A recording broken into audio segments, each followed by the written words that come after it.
But joining me in studio right now is a gentleman with a great story. I'm talking about Bruce Zielsdorf from. It's fun to say. Sometimes I look at people's last name like, you've got to be kidding me. Yeah, no, it's a rough one. It's fun to spell.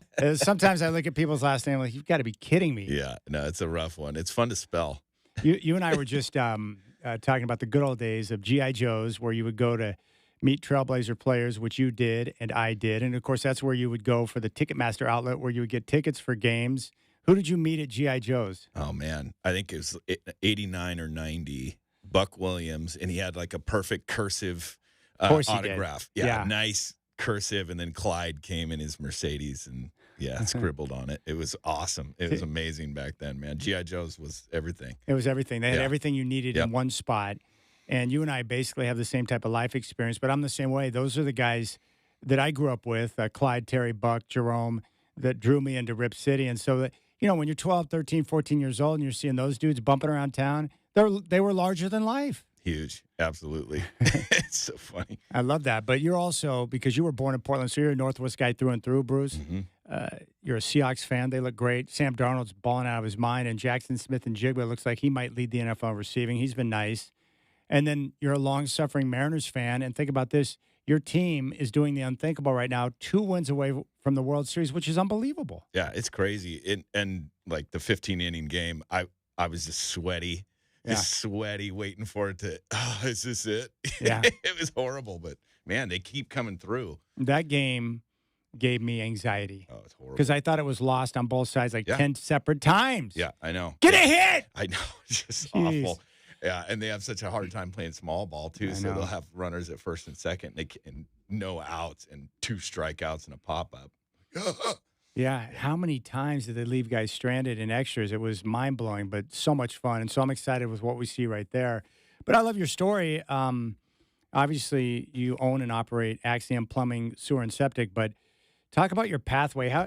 I'm fascinated by entrepreneurs, people who grind and create their own business, so talk about your pathway, the groundwork that got to that point where you're able to create your own company. Yeah, I started out just doing side work, project management for guys that were doing house flips where they were buying really messed up houses. And so not even a full-time job. No, I had a whole nother gig going on. And so I just did it on nights and weekends and when I had time, and just started doing remodels and things, and then kind of worked my way into building houses and then partnering with other people and doing demos and land development, got into waterproofing and excavation, just kind of grew a little bit at a time every year, and then started doing a lot of sewer work about 10 years ago, and then got into plumbing and then septic. And so, it's just grown and grown and grown and grown. A lot of work here in Portland. How many years are we talking from the start of that up until you created Axiom? Oh, man.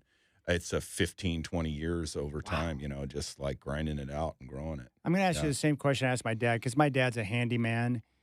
He was an engineer by trade, but he can build stuff. He can use a wood lathe. He can carve. He can build a house, which he's done before. He can work on cars. I'm like, how did you learn how to do all this stuff? And he never really has an answer. He's like, I don't know. I just spent a lot of time around Papa when I was younger. He goes, but you have to remember, I grew up in a day and age where we didn't have replaceable products. So he goes, if something broke or something went down, I had to learn how to repair and fix. By doing it. Yeah. That's the same with me. I didn't. Is that how you learned, just by doing it? Yes. I didn't know how to do anything, Chad. I didn't pay attention to school.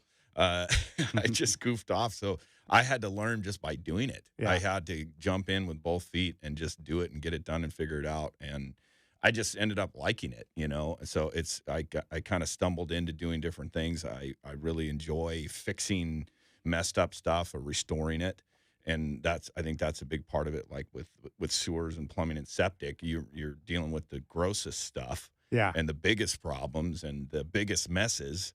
And so you're able to fix it, hand off something beautiful, and it's done for many years. So that's the part where you have the passion for it entering into the equation. Well, the one thing I've really grown accustomed to over the course of time as I've gotten older is that I go out of my way to support local business. Mm-hmm. I'm a big believer in that, because you guys are the backbone of the country in terms of the work that you do and the jobs you provide. I think it's a wonderful thing. And so I always want to support local first and foremost.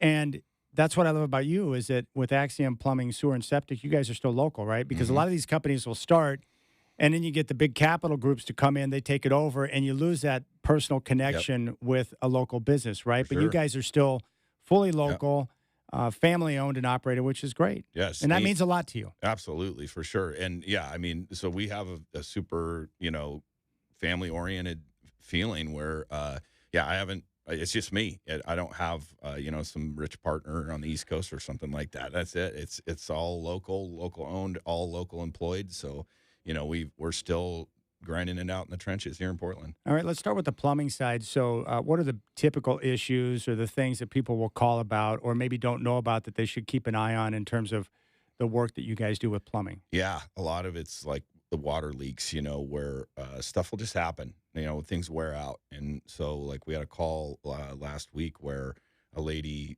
had a leak in her crawl space. She didn't know how bad it was. And we took a video of it. And it's just pouring out because her joint on her water pipe had failed and flooded her whole crawl space. So, we have to get there. We have to get in there, diagnose it, figure it out, and tell them how much it's going to be to fix it and do a great job.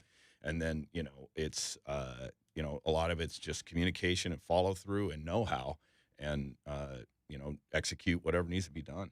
That's great. And I would imagine, too, with the wintertime coming, you guys help keep things running clear throughout the course of the winter, right? Oh yeah, for sure. A couple years ago, we had that big ice storm, and it was Madness. crazy. Oh yeah, it was insane. I mean, we Your were, phone's going off the hook at that point? dude, it was bad. We had to yeah, just reassure people that we were going to get out there as soon as we could. But people were. I live out in the country in Boring, and so I had my whole driveway had like 50 trees across. All the power lines were down, so it was just carnage. So we were repiping and fixing totally exploded pipes all through the Portland area because all the heat was off too because the power lines were off. So Yeah. it froze so hard it messed everything up. So we were all over. We were still fixing stuff late into spring because it had backlogged so badly and people were waiting in line to try to get everything fixed. Gosh. Yeah. Bruce Zielsdorf from Axiom Plumbing, Sewer and Septic.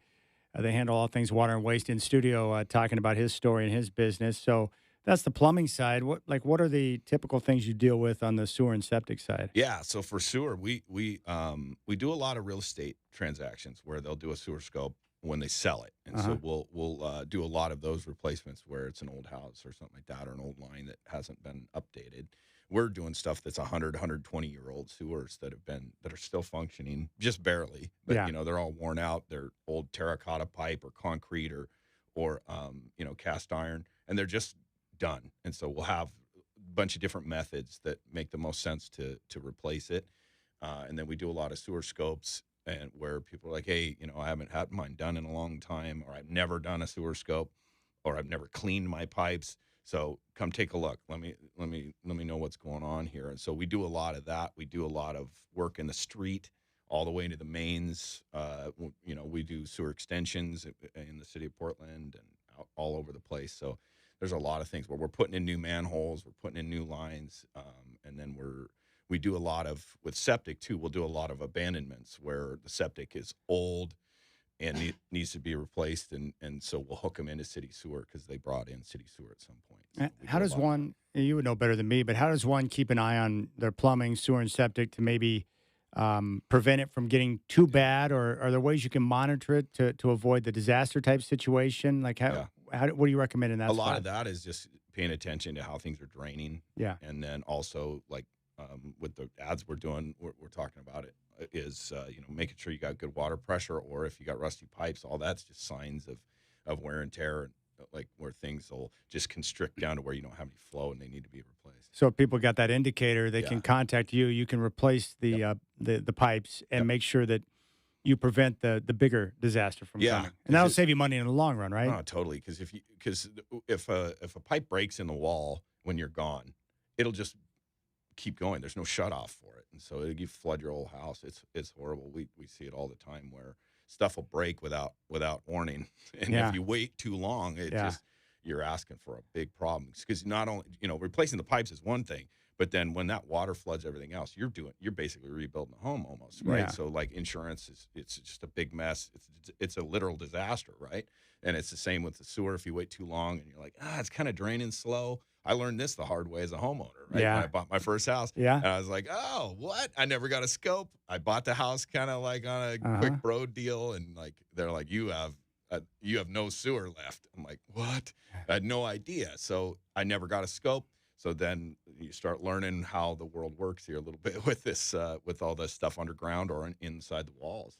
The other thing I wanted to ask you, you had mentioned this when I talked to you a couple of weeks ago that, for youngsters out there who are maybe not sure what they want to do, that, a lot of the trade schools now are very productive in terms of creating opportunities in very well paid or good paying jobs. But you're saying that plumbing is a good trade to pick up on right now, and you're always looking for good plumbers, right? Yeah, for sure. I think there's a big shortage for that type of stuff. I think in any kind of trade, really, there's a big shortage. With sewer operators, people with CDL drivers, people who can drive dump trucks and septic trucks, all that type of stuff. Yeah, there's always a need for that, and a lot of those people that were in that field, their projections are looking pretty dire as far as like being able to replace some of these guys that have been doing it for 40 years. There's just not enough people. So, yeah, it's a great thing to get into. And I don't think robotics and AI are going to be able to plumb anytime soon. They're not going to be able to deal with what we deal with, where you have to make a judgment call in the field. You still have someone making these decisions of what's best and what's most cost effective. You still have to think and then execute on what needs to be done. All right. Bruce Zielsdorf, who is the owner of Axiom Plumbing, Sewer, and Septic. So your website is axiompdx.com, and it's AXIOM, axiompdx.com. If people who are listening have any of the issues that you talked about, like something's not draining well, or they don't have the right water pressure, what's the best way to contact you for information? Yeah, just get on the website. You can fill out a form, or our phone number's right at the top there, and we have dispatchers, and we can get you on the schedule. I didn't mention for septic too. I mean, the big thing for that is just maintenance and pumping the tank. That's the big thing, is making sure you're on it.